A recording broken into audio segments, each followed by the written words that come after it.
বিভৎসগণ আগমন করেছেন। এটি আগমন করছেন শ্রীকৃষ্ণ সিদ্ধান্তদান তখন খালিয়াগণ দশবিন্দার মধ্যে গোচর করার জন্য আগমন।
গোচর করছেন এবং তারা সেই গোবিন্দার হয়ে গোচর করছেন তাদের শিক্ষা করছেন যে সবাই রাখাল করুন, এ সবাই রাখাল করুন, আমরা একসঙ্গে বসাকে ভজন করি, একসঙ্গে বসাকে খাবার খাই, একসঙ্গে বসাকে ভজন করি।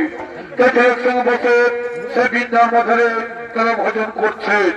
এটিও সৃষ্টিকর্তা ব্রহ্মা, এটিও সৃষ্টিকর্তা ব্রহ্মা মনে মনে চিন্তা করলেন যে প্রভু গোচর মুহূর্ত ভাবে দুষ্টের দমনকারী মানব রূপে সেখানে কেমন আছেন দেখতে আছেন ব্রহ্মদেব। সেই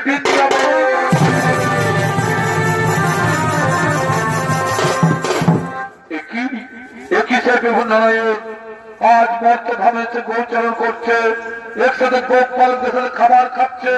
না না না, দেখে আমার সন্দেহ আসছে, যদি তাই হয়ে থাকে তাহলে এই সুযোগে আমি রাখাল বালক সহ সমস্ত গরু বাছুরকে হরণ করে ওই পর্বতের গুহায় লুকিয়ে রাখবো। আমি সকলকে চুরি করে ওই পর্বতের গুহায় লুকিয়ে রাখবো। আমি জানবো দেশে চলে হয়ে রাখাল, আমি জানবো যদি শ্রীকৃষ্ণ বলছেন উনি ভয় রাখাল বোন, তোমরা ভালোভাবে করো গাভীদের গরু চালন, আমি এক্ষুনি ফিরে আসি, আমি এক্ষুনি ফিরে আসি।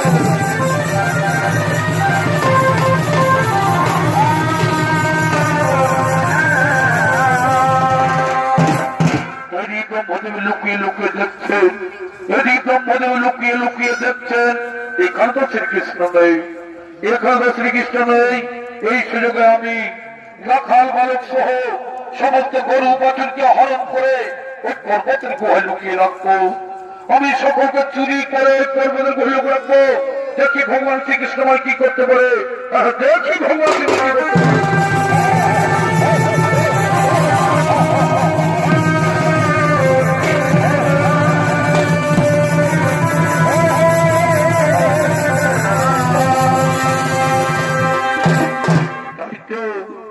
আমার রাখাল বালক ওকে আমি ব্যস্ততা করে দেখতে পাচ্ছি না, আমার রাখাল বালক ওকে আমি ব্যস্ততা করে দেখতে পাচ্ছি না।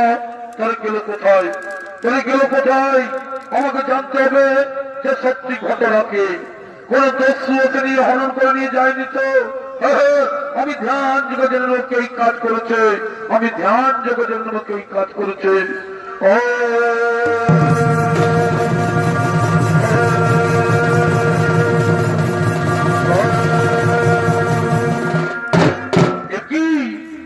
ব্রহ্মদেব, তুমি আমার রাখাল বালক ও গোবৎসকে হরণ করেছ, তুমি আমার রাখাল বালক ও গোবৎসকে চুরি করেছ।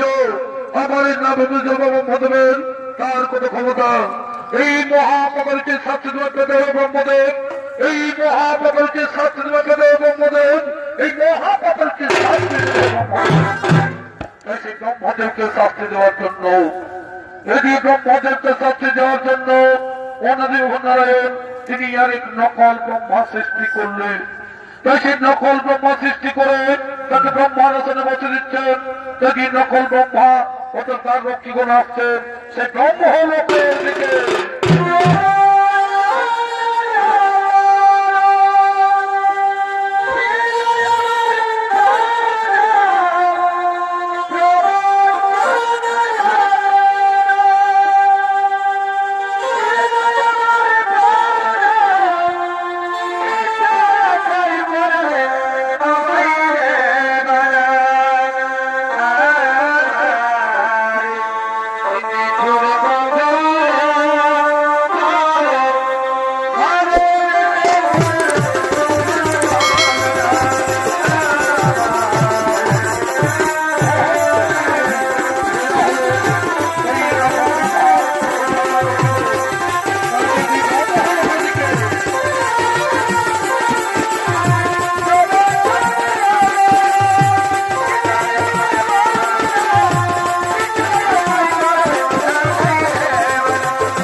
নকল ব্রহ্মা অর্থাৎ তার রক্ষীগণ সেই ব্রহ্মকে আগমন করেছেন।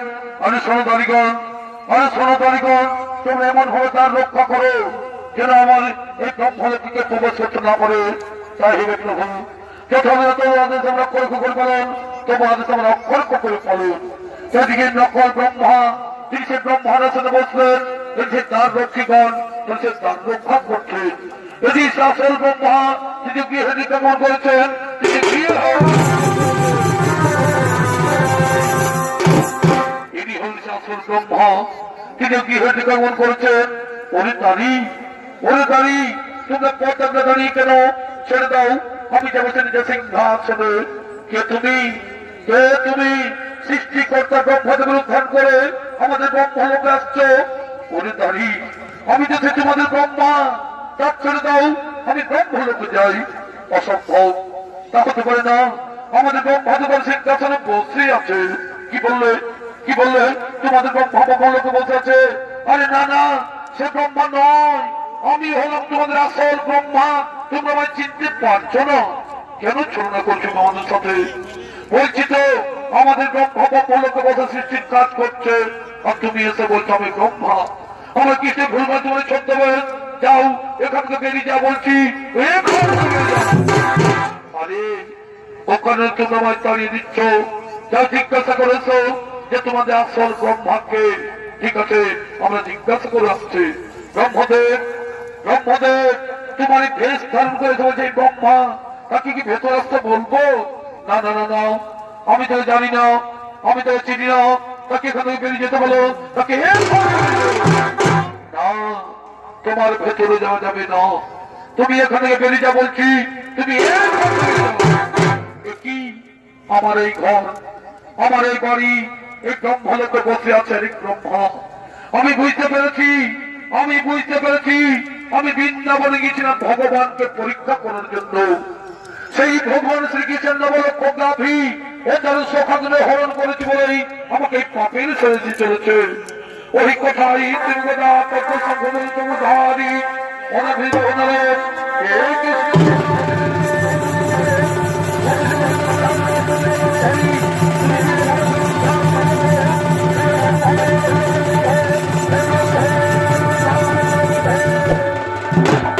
একই ব্রহ্মদেব, কি কারণে তোমার চোখ মুখে জল কেন? কি দুঃখ করে তব? ভগবান অন্তর যাবে, তুমি তো সকলে জানো প্রভু, সকলে তোমার লীলা প্রভু। আমি তুমি পরীক্ষা করতে গেছিলাম মধুর বৃন্দাবনে। তোমাকে গরু চড়াতে দেখে আমি সন্ধ্যার বসীভূত হয়ে তোমার নবলক্ষ গরু চুরি করেছি। মৎস্যকাগজের হরণ করেছি বলেই আমাকে পাপের সাজা দিলে প্রভু। আমার শুনি আরেক ব্রহ্মা সৃষ্টি করে বসিয়ে দিয়ে আমাকে তাড়িয়ে দিচ্ছ। আমার অপরাধ হয়েছে, তুমি আমায় ক্ষমা। এই অপরাধের জন্য তোমাকে শাস্তি পেতেই হবে, এই অপরাধের জন্য তোমাকে শাস্তি পেতেই হবে। বলো প্রভু, কি শাস্তি দেব আমায়, কি শাস্তি দেব আমায়? শোনো ব্রহ্মদেব, তুমি একজন ব্রাহ্মণ হয়ে গরু চুরি করেছো বলে, তুমি একজন ব্রাহ্মণ হয়ে গরু চুরি করেছো বলে তাই তাপর অবসানে কলি যুগে তোমাকে মুসলমান ঘরে জন্ম নিতে হবে। না প্রভু না, তুমি মায়ের তোমরা শাস্তি দেবেন না প্রভু। আমি চতুর্মুখ ব্রহ্মা, আমার হাতে চতুর্বেদ বিরাজমান, গায়ত্রী মন্ত্র শুধু আমার শরীরে। আমি কেমন করে মুসলমান ঘরে জন্ম নেব, আমি কেমন করে মুসলমান ঘরে লালিত পালিত হব? এই অভিশাপ তুমি ফিরিয়ে নাও প্রভু, এই অভিশাপ তুমি ফিরিয়ে নাও। শোনো ব্রহ্মদেব, নদীর জল একবার বই চলে যেমন ফিরে আসে না, তেমনি আমার মুখ থেকে যে বাক্য বেরিয়েছে সেই বাক্য কখনই ফিরিয়ে যাবে না। কলি যুগে তোমায় মুসলমান ঘরে জন্ম নিতেই হবে, কলি যুগে তোমায় মুসলমান ঘরে জন্ম নিতে হবে। ঠিক আছে প্রভু, তোমার মনের বাসনা পূর্ণ করতে আমি মুসলমান ঘরে জন্ম নেব। তবে আমায় কথা দাও প্রভু, আমি যেন মুসলমান ঘরে জন্ম নিয়ে আমি যেন হরির নাম করতে পারি প্রভু, আমি যেন হরির নাম তথাস্তু। ধরিত্রী জনকে পাপ মুক্ত করতে আমি যোগাযোগ হয়েছি অবতার। তাই কলিযুগের শুধু হরির নাম, এই কলিযুগের শুধু হরির নাম, হরির নাম, হরির নাম, হরির নাম। সুনমান শেষকে বিশ্বের জনমানব, তোমরা সকলে কান পেতে শোনো। আমার মতো কেউ কোনদিন অন্যায়ের ক্ষতি করতে যেও না, আমার মতো কেউ কোনদিন গরু চুরি করতে যেও না। এই সামান্য ভুলের জন্য আমি সৃষ্টিকর্তা ব্রহ্মা হয়ে আমাকে কেমন শাস্তি পেতে হচ্ছে? আমাকে মুসলমান ঘরে জন্ম নিতে হবে, আমাকে মুসলমান ঘরে হতে হবে। আমাকে কেমন শাস্তি পেতে হচ্ছে ভগবান, আমাকে কেমন শাস্তি পেতে হবে?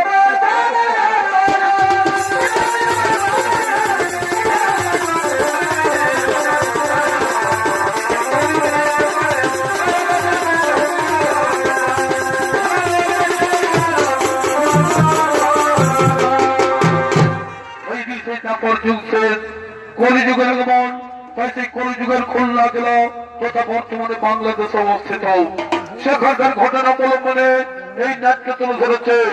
তাই রাজ্যের কাজী সাহেব আদেশ দিয়েছেন যে হিন্দু মুসলমান কোনো ভেদাভেদ থাকবে না, সকলকে ইসলাম ধর্ম পালন করতে হবে। তাই দুই অনুষ্ঠিত আসছেন রাজ্য পরিভ্রমণ।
একজন নিজামুদ্দিন, আরেক নাম হজরত। নিজাম আমাদের কাজী সাহেবের হাতে সময় বসে গরিব বলেন সভ্যতা ইসলামকে তুলবো, সভ্যতা ইসলামকে তুলবো। আরে হজা, সে কথা কি বলতে আছে রে? এতে মুসলমানের দেশ, এখানে ইসলাম ধর্ম থাকতে পারবে না। চলো আমরা নদিয়ায়, নবদ্বীপ, শান্তিপুর সব দিকে তল্লাশি করবো। যদি কোন ব্যক্তি হিন্দু ধর্মীয় দেবীর পূজা করে বা হরির নাম সংকীর্তন করে, তার জন্য আনিস আমাদের কাজী সাহেবের কাছে। ঠিক বলছে, ঠিক বলছে। তাই চলো, তাই চলো চলো চলো চলো। আরে দাঁড়া দাঁড়া, আরে দাঁড়া, একটু আল্লাহর নাম করে খৈনিটা খেয়ে নিলে, একটু আল্লাহর নাম করে খৈনিটা খেয়ে নি, তারপরেও যাই যাবো।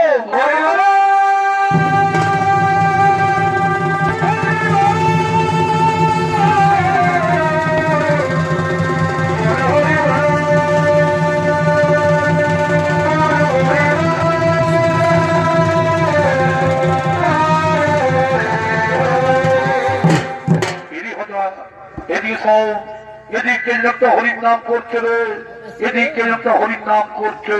আরে তোর ওটা হরির নাম কেন হবে রে? ওটা আমার খোঁজি বলার আওয়াজটা উঠেছে, বুঝেছে? সব আমি আমার ঘরকে বলছি, তুই আমার ভাই